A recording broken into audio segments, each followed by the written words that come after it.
دجال کے حوالے سے بخاری اور مسلم میں درجنوں احادیث ہیں، خصوصاً مسلم شریف کے اندر تو بڑی تفصیل کے ساتھ، یعنی ذخیرے احادیث میں جتنی احادیث صحیح مسلم کے اندر دجال والے چیپٹر میں آئی ہیں اور کسی کتاب کے اندر نہیں آئی ہیں. یہ آپ کو کمبائنڈ فارم میں مشکات المصابیح کے اندر 3 جلد کے اندر آپ کو یہ ساری احادیث ایک خاص ترتیب کے ساتھ مل جائیں گی. 3 جلد میں آلموسٹ 57 کے قریب احادیث صرف دجال اور نزول عیسیٰ سے متعلق ہیں.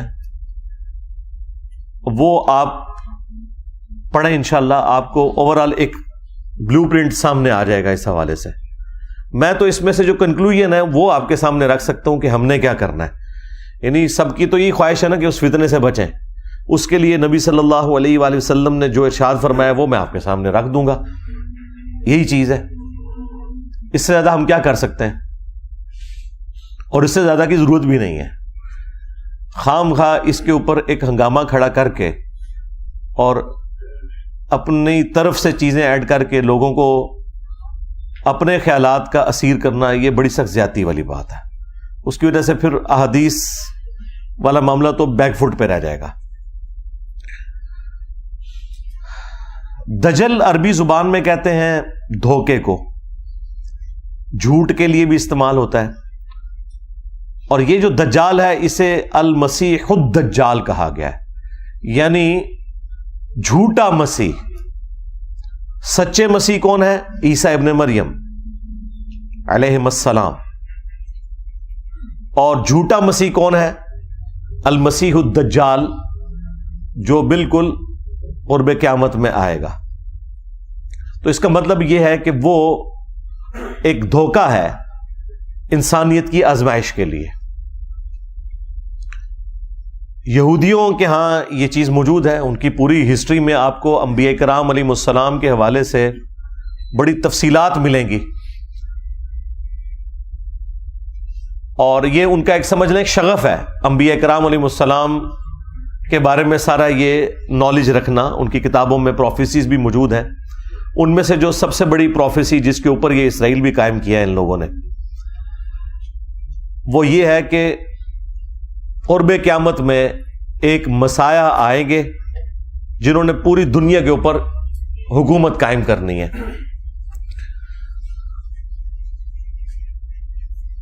وہ مسیح آ کے چلے بھی گئے، لیکن انہوں نے انہیں دجال کہا، نعوذ باللہ، آؤٹ آف ویڈ لاک کہا، گالیاں دیں، سن آف مین کہا عیسیٰ ابن مریم کو.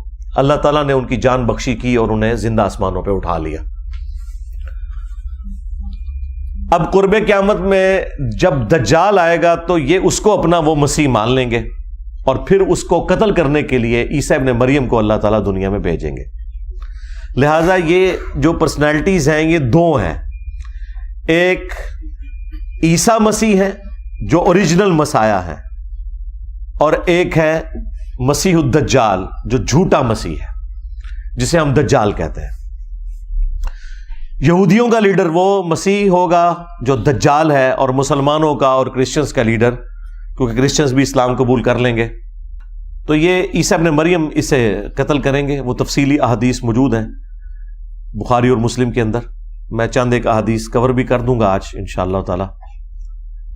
بہرحال اس میں ہمارے لیے جو نبی صلی اللہ علیہ وآلہ وسلم نے ارشاد فرمایا وہ صحیح مسلم کے اندر 3 احادیث ایسی ہیں جن میں ایک ہی وظیفے کا ذکر ہوا ہے، اور وہ ہے سورۃ الکہف کا. صحیح مسلم کی ایک حدیث میں ہے کہ جو شخص بھی سورۃ الکہف کی پہلی 10 آیات حفظ کر لے گا وہ دجال کے فتنے سے بچ جائے گا. دوسری حدیث میں آیا ہے سورۃ الکہف کی آخری 10 آیات، اور تیسری حدیث میں آیا ہے مسلم شریف کی کہ جب تم دجال کو اپنے سامنے پاؤ تو اس کے سامنے سورۃ الکہف کی پہلی چند آیات، وہی 10 آیات تلاوت کرنا، تو اللہ تعالیٰ تمہیں محفوظ کر دے گا. تو اس کا مطلب ہے یہ آیات مسلمانوں کو یاد بھی ہونی چاہیے. اور ان سے رزلٹ کیسے نکالنا ہے کہ جب دجال سامنے آئے گا تو اس کے سامنے یہ آیات پڑھنی ہے. جس طرح کہ ہم مختلف بلاؤں سے بچنے کے لیے سنت اذکار اور دعائیں پڑھتے ہیں. بخاری میں حدیث ہے جو رات کو آیت الکرسی پڑھ کے سو جائے صبح تک ایک فرشتہ اس کی حفاظت کے اوپر مامور ہو جائے گا. یہی ہے نا. اب اس کو یہ کہنا ہے کہ جی آیت الکرسی کا ترجمہ پڑھے, اس میں سے رزلٹ نکالے اور رات کو شیطان کے ساتھ علمی ڈیبیٹ کرے تو ایک فرشتہ حفاظت میں مامور ہو جائے گا. یہ کر رہے ہیں ہمارے یہ واعظین. جس سورۃ الکہف میں سے تو یہ نکلتا ہے. بھئی واضح الفاظ ہیں اس میں. ابھی تک جو حدیثیں عام کی ہیں انہوں نے وہ 2 حدیثیں عام کی ہوئی ہیں کہ پہلی 10 آیات اور آخری 10 آیات حفظ کر لے. تو اس میں تو ان کو بھاگنے کا راستہ مل جاتا تھا. ان واعظین کو وہ کیا راستہ ملتا تھا؟ وہ کہتے ہیں کہ اس کا مطلب ہے کہ ان 10 کو حفظ کرنا ہے, اس کا فہم سمجھنا ہے آپ نے. 2 حدیثوں میں تو ان کا کام چل جائے گا. جو تیسری حدیث میں مسلم شریف سے بتا رہا ہوں کہ جب دجال سامنے آئے تو تم نے ابتدائی آیات اس کے سامنے قرات کرنی ہے. قرات کے الفاظ ہیں تو اللہ تعالیٰ تمہیں بچا لے گا. یعنی یہ وظیفے کے طور پر ہے. یہ نہیں ہے کہ ان کا مفہوم جو ہے دجال سے ڈسکس کرنا ہے.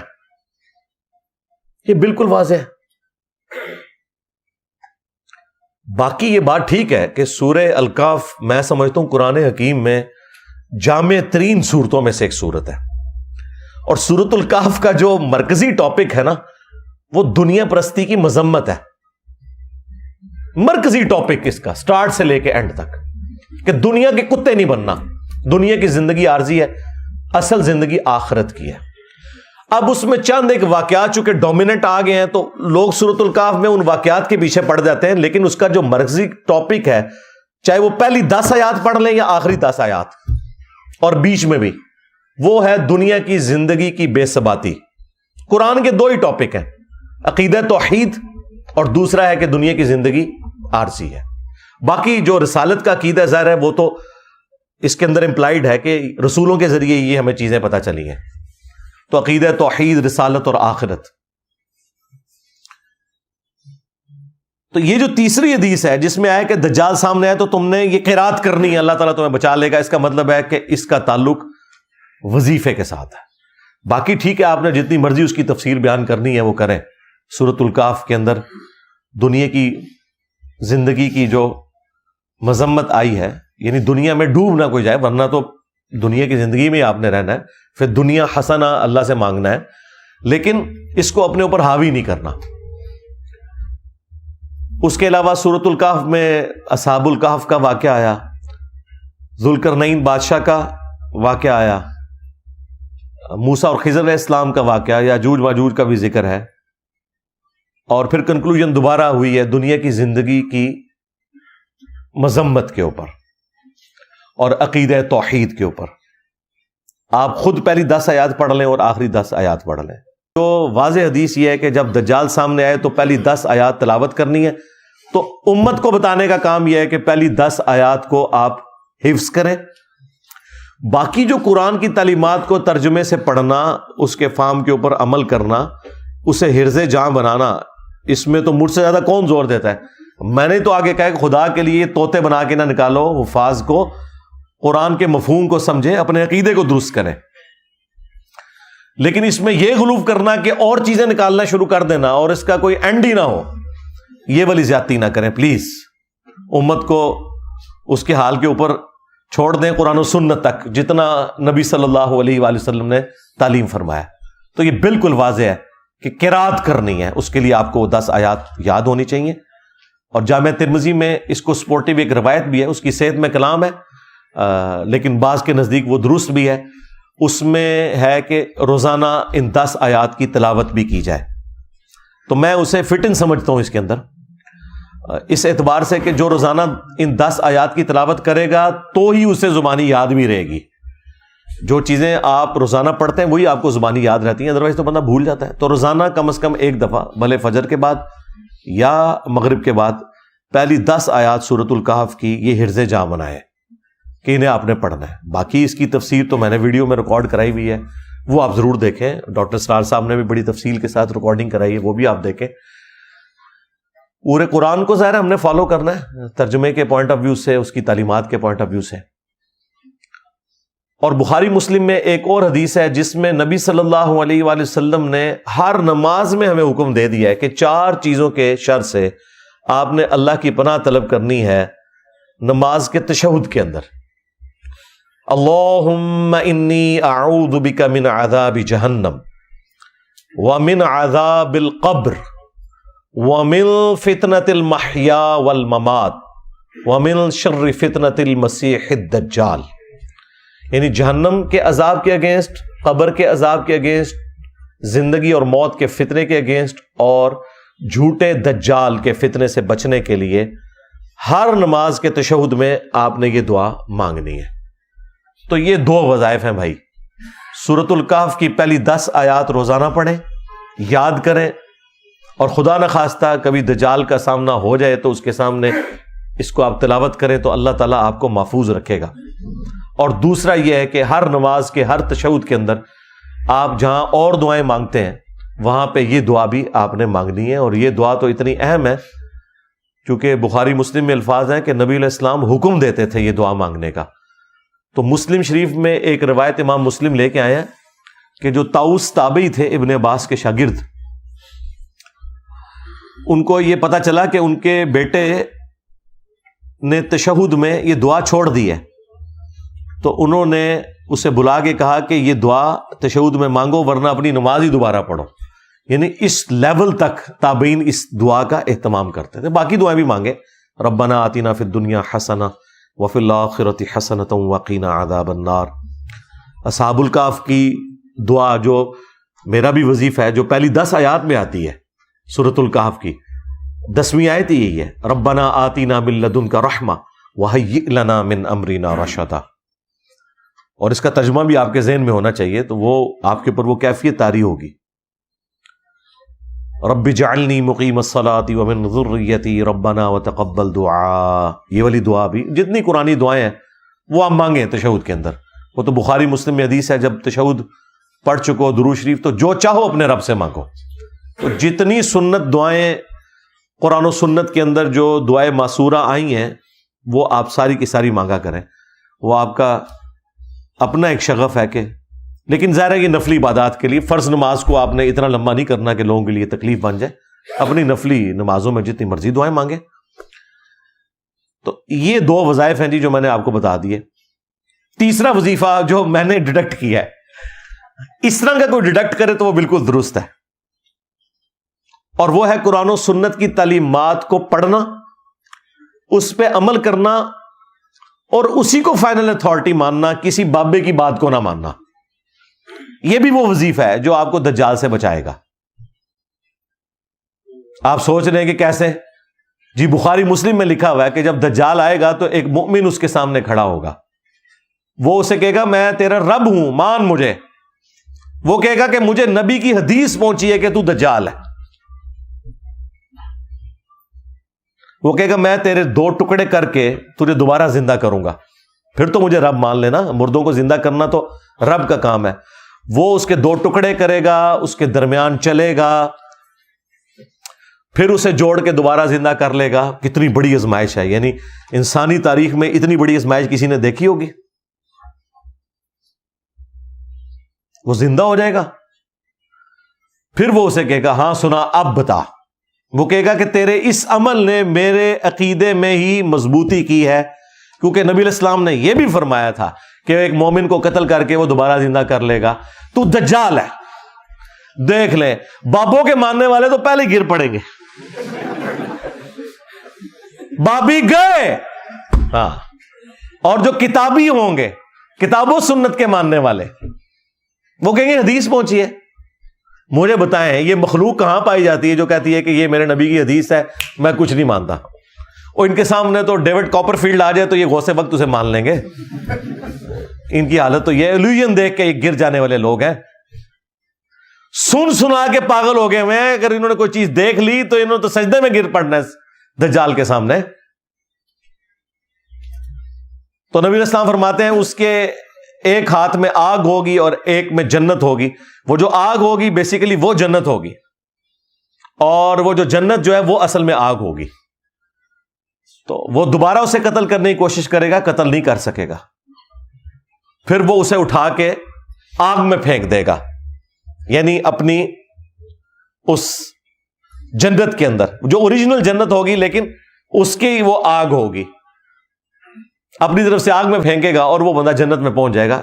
اور نبی علیہ السلام نے فرمایا وہ اس وقت کا سب سے بہترین شہید ہوگا, سید الشہداء ہوگا. یعنی وہ کلمہ حق بلند کرے گا نا, جو المستدرک للحاکم میں حدیث ہے کہ سید الشہداء حمزہ ابن عبد المطلب ہے, اور ہر وہ شخص سید الشہداء ہے جو جابر حکمران کے سامنے کلمہ حق بلند کرے یہاں تک کہ اسے قتل کر دیا جائے.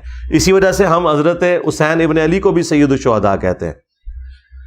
اور وہ شخص بھی اس وقت کا سب سے بہترین شہید ہوگا جو دجال کے سامنے کھڑا ہوگا. یہ تو اسے بزرگ مانگ لیں گے, ہاں انہوں نے تو فوراً اس کی بزرگی کا اعتراف کر لینا. بخاری مسلم دونوں میں حدیث ہے کہ تمہارا رب کانا نہیں ہے لیکن دجال کانا ہوگا. اچھا یہ بعض جگہ آپ نے تصویر دیکھی ہے, وہ ماتھے پہ آنکھ دکھائی ہوئی ہے, اس طرح کا نہیں ہوگا دجال. ہاں دجال کی آنکھ اپنی جگہ پہ ہی ہوگی لیکن ایک آنکھ اس کی جو دائیں آنکھ ہے وہ ابری ہوئی ہوگی, یہاں سے وہ کانا ہوگا اور ایک آنکھ سے وہ دیکھے گا. آنکھیں دونوں ہوں گی لیکن یہ ایک ابرے ہوئے انگور کے گوشے کے مانند اس کا ایک نکلا ہوا ڈھیلا ہوگا, آنکھ اس کی ایک سلامت ہوگی, تو وہ کانا ہوگا. اور تمہارا رب کانا نہیں ہے. پھر نبی علیہ السلام نے فرمایا کہ اس کی دونوں آنکھوں کے درمیان کافر لکھا ہوگا, لیکن وہ کافر ایبریویشن کے اندر لکھا ہوا ہوگا, کاف فا را. عربی میں چونکہ کھڑا زبر کے لیے علیحدہ سے الف لگانے کی بھی ضرورت نہیں پڑتی, تو کاف کے اوپر اگر آپ کھڑا زبر لگا لیں اور فا کے نیچے زیر اور را, کافر یعنی کاف فا را لکھا ہوگا. اور مسلم شریف کے الفاظ ہیں کہ کوئی ان پڑھ بندہ بھی ہوگا نا, تو ہوگا اگر مومن تو وہ بھی پڑھ لے گا یہ کافر لکھا ہوا ہے. ہاں اور اس میں ایڈ کرنے لگا ہوں, یہ ہے وہ اجتہاد جو کرنے والا کہ کوئی مفتی بھی ہو اگر وہ دنیا کا کتا ہوا تو وہ کافر پڑھ نہیں سکے گا, کیونکہ وہ تو شوبتے سے متاثر ہو جائے گا. مسلم شریف میں بڑی تفصیلی حدیث ہے جس میں پورا یہ دجال کا ذکر موجود ہے تفصیل کے ساتھ. اس میں تو ہے کہ اس کے حکم سے آسمان سے بارش نازل ہوگی, زمین کو حکم دے گا وہ اناج اگائے گی, خزانے اس کے ساتھ چلیں گے, اور لوگ جو بےچارے اس طرح کے لوگ ہیں وہ تو ساتھ اس کے لگ جائیں گے نا, ان کی ضرورتیں پوری ہو رہی ہوں گی.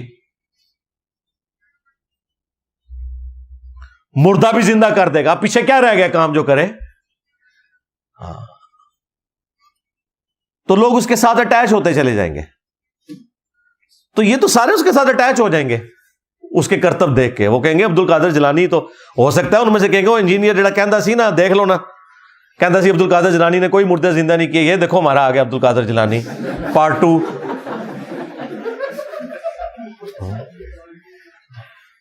ان لوگوں کی کوئی حالت ہے جن کو آپ قرآن اور حدیث دکھائیں یہ لوگ ماننے کے لیے تیار نہیں ہوتے. انہوں نے وہ کافر بھی پڑھ کے بھی اس کی تعویل کر جانی ہے. ہو سکتا ہے کاف سے وہ کشف سمجھ لیں, ہاں فا سے فیض سمجھ لیں, ہاں اور را سے روحانیت سمجھ لیں,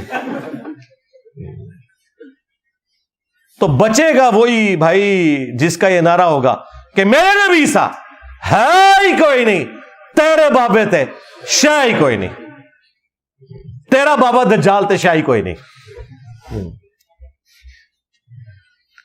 تو جو کرتبوں سے متاثر ہونے والے لوگ ہیں وہ تو گئے, سیدھی سی بات ہے. بچے گا وہ جو قرآن و سنت پہ چلنے والا ہوگا, ہاں انشاءاللہ تعالی. باقی نبی صلی اللہ علیہ وآلہ وسلم کی جو تفصیلی احادیث ہیں وہ آپ مشکات سے خود پڑھ لیں.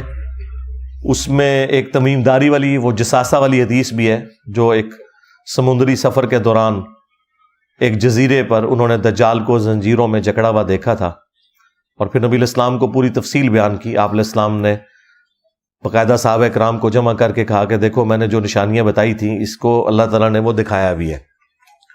اور ابن سیاد کے حوالے سے بھی مسلم شریف میں احادیث موجود ہیں، بخاری میں بھی ہے. ابن سیاد بھی دجالوں میں سے ایک دجال تھا، لیکن وہ جو بڑا دجال ہے وہ یہ نہیں تھا. اس کے اوپر اتفاق ہے. اس کے اوپر بعض لوگ پوچھ رہے ہوتے ہیں کہ ابن سیاد کے بارے میں، جب نبی علیہ السلام کو بعد میں بتا دیا گیا کہ یہ وہ والا دجال نہیں ہے، تو وہ احادیث بالکل واضح ہے کہ وہ دجال بالکل ڈیفرنٹ ہے. کیونکہ بخاری مسلم دونوں میں حدیث ہے کہ قیامت اس وقت تک قائم نہیں ہوگی جب تک کہ 30 جھوٹے دجال نہ پیدا ہو جائیں، جن میں سے ہر ایک دعوی نبوت بھی کرے گا. اب یہ والا دجال بھی دعوی نبوت سے سٹارٹ لے کے دعوی خدائی تک پہنچے گا، کیونکہ یہ مسیح تو کہہ رہا ہوگا نا اپنے آپ کو. تو نبی علیہ السلام فرمایا کہ 30 جھوٹے دجال آئیں گے جو دعوی نبوت کریں گے. ایک تو ہمارا یہ پچھلی صدی میں غلام القادیانی دجال گزرا ہے، یہ بھی دجالوں میں سے ایک دجال تھا. یہی حدیث ابو داؤد اور ترمذی میں ہے. اس میں تو نبی علیہ السلام نے فرمایا کہ 30 جھوٹے دجال دعوی نبوت کریں گے. انا خاتم النبیین لا نبی بعدی، میں خاتم النبیین ہوں، میرے بعد کوئی نبی نہیں ہے. اور میری امت کا ایک گروہ قیامت تک حق پر قائم رہے گا، کوئی نقصان پہنچانے والا انہیں نقصان نہیں پہنچا سکے گا، وہ غالب رہیں گے. امام بخاری امام مسلم نے بھی یہ والا حدیث کا پورشن لیا ہے. اس میں امام بخاری نے ایک باب باندھا ہے اس حدیث کے اوپر کہ ہوا اہل العلم، اس سے مراد اہل علم ہے جو گروہ حق پر رہے گا. وہ فرقہ نہیں ہے، وہ گروہ ہے.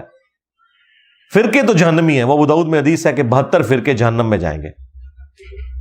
73 ہو جائیں گے. 73 اس لیے ہو جائیں گے کہ ایک کو جب توڑا جائے، اس کے 72 ٹکڑے اور کیے جائیں، تو وہ اوریجنل تو اپنی جگہ رہے گا نا. تو اس اوریجنل کو آپ فرقہ نہیں کہہ سکتے. فرق تو وہ ہے جو ٹوٹ کے الگ ہو، ورنہ کیا صحابہ کرام کو آپ فرقہ کہیں گے؟ صحابہ کرام اہل بیت کس سے ٹوٹ کے الگ ہوئے تھے؟ وہ تو نبی علیہ السلام کے ساتھ تھے. آپ سے ٹوٹ کے جو الگ ہوئے وہ 72 فرقے ہیں. درخت اپنی اوریجنل جگہ پہ موجود ہے، پتا جو ہے وہ فرق کہلاتا ہے. تو فرقے سارے جہنمی ہیں، ایک گروہ حق پہ قیامت تک قائم رہے گا. تو یہ جو 30 جھوٹے دجال ہیں یہ آنے ہی آنے ہیں. ان میں سے جو سب سے بڑا دجال ہے وہ آخری دجال ہے. اور ظاہر ہے اس کے لیے ایک سسٹم تو ہوگا. یہ کہنا کہ دجال ایک سسٹم کا نام ہے، سسٹم بھی ہے. وہ سسٹم جو کہ اس کو ویلکم کہے گا. اور ظاہر ہے کہ وہ سسٹم تو شروع سے ایگزسٹ کرتا ہے، اپنی اب پیک کو پہنچ گیا. جیسے یہ سائنس کی ترقی ہوئی ہے، اس نے تو دجالی سسٹم کو زیادہ سپورٹ کر دیا نا. جو لوگ مٹیریل کے ماننے والے ہیں اور مٹیریل کو سب کچھ سمجھتے ہیں، تو ان کے لیے تو سائنس نے فزیکلی ترقی کر کے ان کو دکھا دی ہے نا جی. دنیا میں جو اس وقت آپ کو آسائشیں نظر آ رہی ہیں اپنے ارد گرد جتنی بھی، یہ نہ تو اجمیر شریف والوں کا کوئی کمال ہے، نہ بغداد شریف والوں کا، نہ بریلی شریف والوں کا، نہ دیوبند شریف کا. سائنس نے جو کچھ آپ کو دیا ہے وہ آپ کے سامنے ہے. یہ تو ہم محسوس کر رہے ہیں نا. مسلمان کیا، کافر کیا، کوئی بھی ہو، سائنس کی برکات سے آپ فائدہ اٹھا رہے ہیں. تو یہ دجالی نظام جو مٹیریل کو سب کچھ سمجھتا ہے، تو وہ فزیکلی تو انہوں نے کر کے دکھا دیا نا. آپ اپنے کپڑے جو پہنے ہوئے ہیں، جوتیاں پہنے ہوئے ہیں، ایون قرآن بخاری مسلم جو پرنٹ ہوئے ہوئے ہیں، آپ کے کمروں میں جو ایئر کنڈیشن لگے ہوئے ہیں، قالین بچھے ہوئے ہیں، کوئی ایک چیز بتا سکتے ہیں اپنی گھڑی سے لے کے بال پوائنٹ تک کہ جس میں سائنس کے احسانات نہ ہو. تو ظاہر مٹیریل میں اللہ نے طاقت رکھی ہے، انسان کو اللہ نے ذہن دیا. اب جن کی ایک آنکھ بند ہے نا، وہ تو مٹیریل کو سب کچھ سمجھتے ہیں.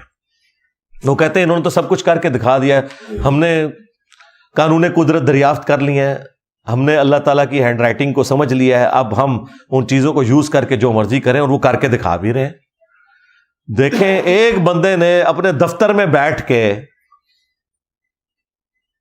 آج سے آلموسٹ 125 سال پہلے امیجنیشن میں چیزیں سوچی ہیں. آئنسٹائن پھر میتھمیٹیکل کیلکولیشن کر کے آپ کو E=mc² کا فارمولا دے دیا کہ میس انرجی میں کنورٹ ہو سکتا ہے، انرجی بھی میس میں کنورٹ ہو سکتی ہے. اس کی بنیاد کے اوپر ایٹم بم اگلوں نے بنا کے بتا دیا. سیکنڈ ورلڈ وار ختم ہی نہیں ہونی تھی اگر ایٹم بم نہ امریکہ پھینکتا. تو مجھے بتائیں آپ کے بزرگوں کا ہم نے کشف کا اور وہ روحانی معاملات کا کیا کرنا ہے؟ کشف تو پھر ہوا ہے آئنسٹائن کے اوپر.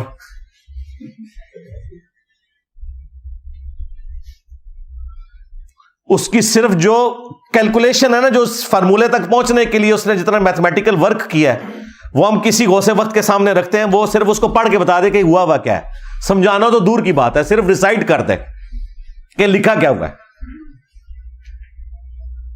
تو دنیا کے حقائق اللہ تعالیٰ نے کھولے ہیں نا ان کے اوپر، جن لوگوں نے ایفرٹ پٹ کی ہے. یہ اللہ تعالیٰ نے ایک اپنی سنت رکھی ہوئی ہے. تو سائنس نے ہماری زندگی آسان کر کے دکھا دیا، اور اس چیز نے پھر لوگوں کو دھوکے میں مبتلا کر دیا. انہوں نے مٹیریل کو سب کچھ سمجھا، اور یہ ہے دجالی سسٹم کہ ایکوائرڈ نالج جو اللہ تعالیٰ نے دیا تھا، سائنس کا علم، the knowledge obtained through observations and experiments، اس کو سب کچھ سمجھ لیا.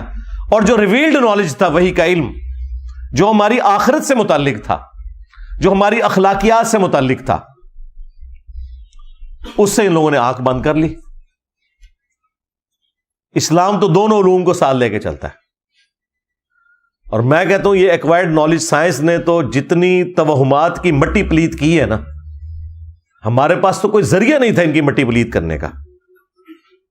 ہم انہیں قرآن و سنت سے آیات اور احادیث بتاتے تھے تو یہ لوگ نہیں مانتے تھے. سائنس نے تو سب کچھ کر کے دکھا دیا ہے. اب ہم ان کو کہتے ہیں ہاں جی آؤ نا جناب. تم لوگ کہتے ہو نا بزرگ دلوں کا حال جانتے ہیں، اور تمہارے بزرگوں کا حال یہ ہے کہ آج کے وقت میں جن لوگوں کو تم لوگوں نے غوث ڈکلیئر کیا ہوا ہے نا، انہوں نے بھی اتنا موٹا چشمہ لگایا ہوتا ہے پڑھنے کے لیے. پاپا جانی اور اس کا جو پوتا ہے جس کا نام انہوں نے معاویہ رکھا ہوا ہے، اتنا موٹا اس کو شیشہ لگا ہوا ہے. تو جو دلوں کے حال جانتے ہیں وہ یہ اپنے وہ اچھا وہ اجمیر شریف کا آئی پیڈ نہیں بنا ہوا، نہ بریلی شریف کا، نہ دیوبند شریف کا. ہاں وہ بھی امریکہ شریف کا، جاپان شریف کا، اسرائیل شریف کا بنا ہوا ہے.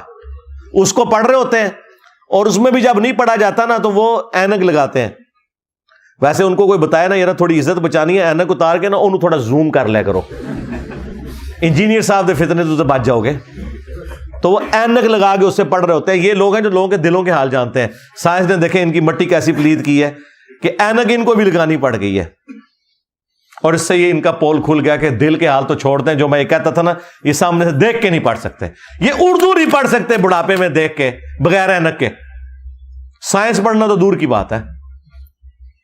تو یہ سائنس نے چونکہ سب کچھ کر کے دکھایا تو وہ لوگ ظاہر پھر اسیر ہو گئے. انہوں نے کہا جی واہ واہ واہ، یہ ہے اصل علم. ٹھیک ہے، جس کو یہ روحانیت کہتے ہیں جو کچھ ہے، اس نے تو سائنس نے تو کیا کرشمہ کر دیا ہے. 8 سے 100 سال پہلے کا انسان اگر نکل آئے قبر سے باہر اور آپ اس کو بتائیں کہ یہ میرا موبائل فون ہے، میں لائیو تجھے اس وقت مکہ اور مدینہ دکھاتا ہوں، وہ ماننے کے لیے تیار ہوگا؟ بھائی اس نے تو 4 مہینے یہاں سے پیدل جا کے حج کیا ہوا ہے، وہ کیسے مان لے گا؟ لیکن آج ہمارے بچے کو بھی پتا ہے. کہتے ہیں جی انجینئر صاحب کہتے ہیں بابے تے شاہی کوئی نہیں. اوے بابے تے بچے دے سامنے شاہ کوئی نہیں. ساڑھے بچے موبائل چلا سکتے ہیں، تھوڑے بابے بھی نہیں چلا سکتے جب تک کہ کسی سے سیکھ نہ لے. بنانا تو دور دی کر ہے، وہ چھڑ دو،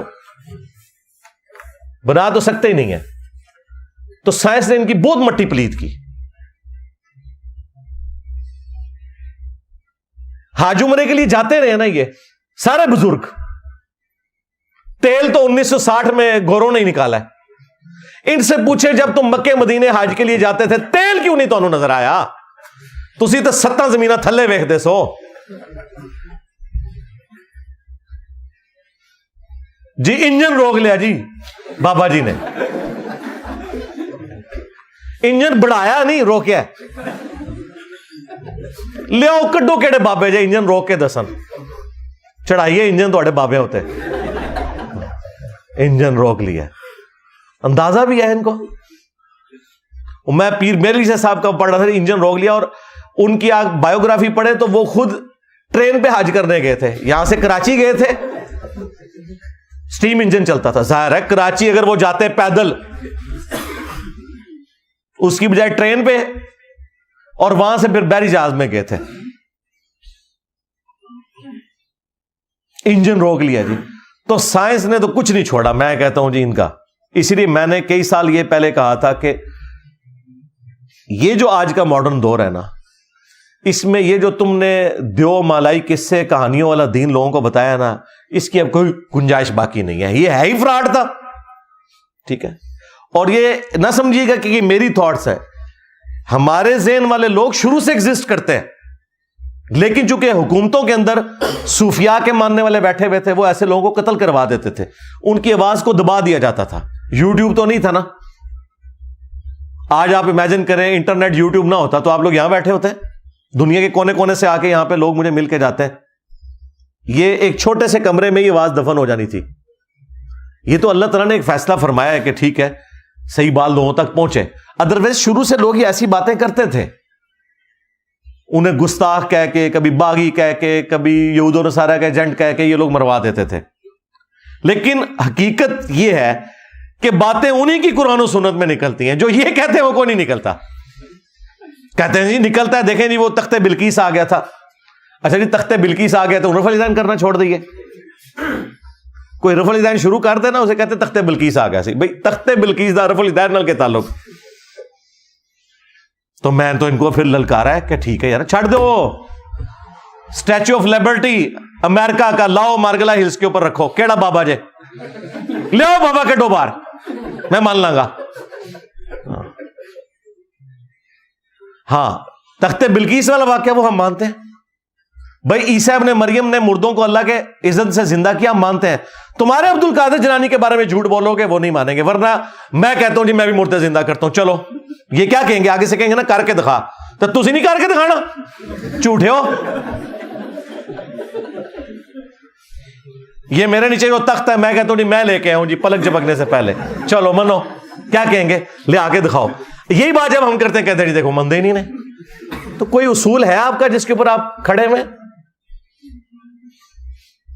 تو یہ جو دجالی نظام ہے نا، صرف مٹیریل میں بیس کرنا، اس کے پیچھے ہمارے جو مذہبی توہمات ہیں نا ان کا بھی بہت زیادہ دخل ہے. جب آپ یہ کہیں گے کالی بلی راستہ کاٹ دے تو یہ نحوست ہے. آپ کو یہ بتایا جائے کہ زلزلہ جو ہے وہ اس لیے آتا ہے کہ وہ ایک گائے نے ایک سینگ کے اوپر زمین اٹھائی ہوئی ہے، جب دوسری پہ شفٹ کرتی ہے زلزلہ آتا ہے. آپ کو جب یہ بتایا جائے کہ آپ کے گھر کی منڈیر کے اوپر کوا اگر زور سے بولے تو یہ مہمان کے آنے کی نوید ہے. آپ کو بتایا جائے کہ جوتی پہ جوتی چڑھ جائے تو کوئی مہمان آئے گا. میری تو روزانہ جوتی پہ جوتی چڑھتی ہے، میں نیڑے نہ لگن دینا کسی نو. مہمان دے آنا دور دی گل ہے. سفر لکھا ہوا ہے، جوتی پہ جوتی چڑھ جائے تو سفر لکھا ہوا ہے. یہ کہانیاں بنائی ہوئی ہیں انہوں نے. جب یہ چیزیں آئیں گی تو پھر ظاہر ہے کہ دوسری طرف جو سائنس والے لوگ ہیں وہ کہیں گے ہمارے بزرگوں نے تو کر کے دکھا دیا نا، دیکھو باہر ٹیمپریچر ہے 40، اندر چیک کر لو 25 ہے. ہمارے بزرگوں نے تو کر کے دکھا دیا ایئر کنڈیشن بنا کے. ہمارے بزرگ فیراڈے نے تو بجلی بنا کے بتا دی. ہمارے بزرگ آئنسٹائن نے جو ہے وہ تھیوری آف ریلیٹیوٹی دے کے تو گریویٹیشن کو سمجھا دیا. ہمارے بزرگ نیوٹن نے ہمیں یہ فارمولے دیے ہیں، دیکھو ہم تو اسپیس شٹل لے کے اوپر پہنچ گئے ہیں. تو آڑے بزرگ کتنے نے کٹو. تو یہ جو انہوں نے یہ سارا ڈکوسلا کیا تھا، یہ دجالی سسٹم بننے کی وجہ بھی یہ لوگ ہیں. انہوں نے جو دین پیش کیا ہے نا اس کا اینڈ رزلٹ یہی نکلنا تھا. آج سائنس کی برکت سے جو کچھ ہو رہا ہے نا، پرانے بزرگ اگر نکل آئے نا قبروں سے تو یہ ساری چیزیں معجزات اور کرامات ہیں جو آپ کو سائنس نے کر کے بتا دی ہیں. آپ ذرا ایک لمحے کے لیے سوچیں تو صحیح کہ کیا کچھ ہو گیا. ان 250-300 سال کی جو ترقی، اس میں بھی جو لاسٹ 50-60 سال کی ترقی ہے پوری انسانی تاریخ میں نہیں ہے. تو اللہ تبارک و تعالیٰ نے انسان کو ترقی کروائی ہے، یہ ہمیں نظر آ رہی ہے. اب جب اس کی برکات لوگ دیکھتے ہیں تو وہ پھر مٹیریل کے ہی ہو کے رہ جاتے ہیں. وہ انبیاء والی جو تعلیمات ہیں اس سے پھر روگردانی کرتے ہیں. لیکن پرپز آف لائف وہ آپ کو سائنس نہیں بتائے گی. سائنس صرف خدا کا تعارف کروائے گی. یہ ہارمونی جو اس کائنات کے اندر ہے نا جتنی، وہ آپ کو سائنس بتائے گی کہ بھئی یہ سپریم بینگ یا سپر نیچرل ایجنسی کے انٹروین کیے بغیر یہ پاسبل نہیں ہے. وہ آپ میری ویڈیو دیکھ لیں، ویئر ڈڈ گاڈ کم فرام، وہ انگلش سب ٹائٹل کے ساتھ بھی اپلوڈ کی ہوئی ہے ہدایہ وکٹری چینل کے اوپر ہمارے بھائی نے. ابھی تو ہر آئے دن ایسی ایسی چیزیں سامنے آ رہی ہیں کہ انسان پریشان ہو جاتا ہے. اگر آپ کلاسیکل فزکس اور کوانٹم فزکس ان دونوں کو اسٹڈی کریں تو آپ حیران ہو جائیں گے کہ اللہ تبارک و تعالیٰ نے ان معاملات کو کس طریقے سے ٹیکل کیا ہوا ہے. انسانیت تو 20ویں صدی کے آغاز میں کنکلوڈ کر بیٹھی تھی کہ ہم نے فزکس ساری سمجھ لی ہے. آئنسٹائن نے آ کے پورا رخ ہی بدل کے رکھ دیا. اور پھر جب یہ کوانٹم فزکس والا آیا ہے کانسیپٹ تو دنیا تو پریشان ہے کہ چھوٹے لیول کے اوپر چیزوں کا اندازہ ہی نہیں ہے اور وہ پھر بعد میں اتنی آرگنائز چیزیں بن جاتی ہیں. وہ اب ایک ٹاپک الگ ہے. تو مجھے اچانک چونکہ آج کل میں کافی ویڈیوز اس کے اوپر بھی دیکھ رہا ہوں تو میرے ذہن میں آ گیا. تو یہ اللہ ہی اللہ ہے جی. مخلوق کے پلے کوئی شے نہیں، سیدھی سی بات ہے. مخلوق کا کام یہ ہے کہ اپنے رب کے سامنے عاجزی کا اظہار کرے. ہاں یہ کام ہے کرنے کا. تو دجال کے حوالے سے وہ حدیث آپ وہاں اسٹڈی کریں تو آپ کو تفصیل کے ساتھ سب کچھ مل جائے گا. ایک ایک حدیث کو ڈسکس کرنا ضروری نہیں ہے. میں نے اوورال ایک کانسیپٹ آپ کے سامنے رکھ دیا تاکہ جن لوگوں کو اس ٹاپک کے ساتھ شغف ہے ان کے لیے ایک چیز سامنے آ جائے. پلس خود احادیث کا مطالعہ کریں، قرآن پاک کی آیات کا مطالعہ کریں، فزیکلی اسے اپنے سامنے رکھ کے پڑھیں اور دیکھیں اس میں سے کیا نکل رہا ہے. یہ نہیں کہ کان سے پکڑ کے کوئی کدھر چلا دے تو آپ چل پڑیں. وہ مانے جو ٹیکسٹ میں لکھا ہوا ہے. اس ٹیکسٹ کی کوئی تفسیر بیان کرتا ہے جو فٹ ان بیٹھتی ہے وہ بھی مانے، کوئی حرج نہیں اس کے اندر. لیکن ایک خاص آپ نے لائن کو کراس کر کے خود سے ضرب تقسیمیں نہیں لگانی. یہ والی چیز جو ہے نا پھر وہ آپ کو فتنے کے اندر مبتلا کر دے گی اور پھر اس میں پھر بعد میں شرمندگی والا معاملہ ہوگا. اس لیے میں نے چند ایک احادیث بیان کی ہیں. اس کے علاوہ بھی کئی احادیث ہیں وہ آپ اس میں پڑھ لیں. اب وہ تو 2-3 گھنٹے لگ جائیں گے اگر ان سارے ٹاپکس کو کور کیا جائے. صلو علی محمد و آل محمد.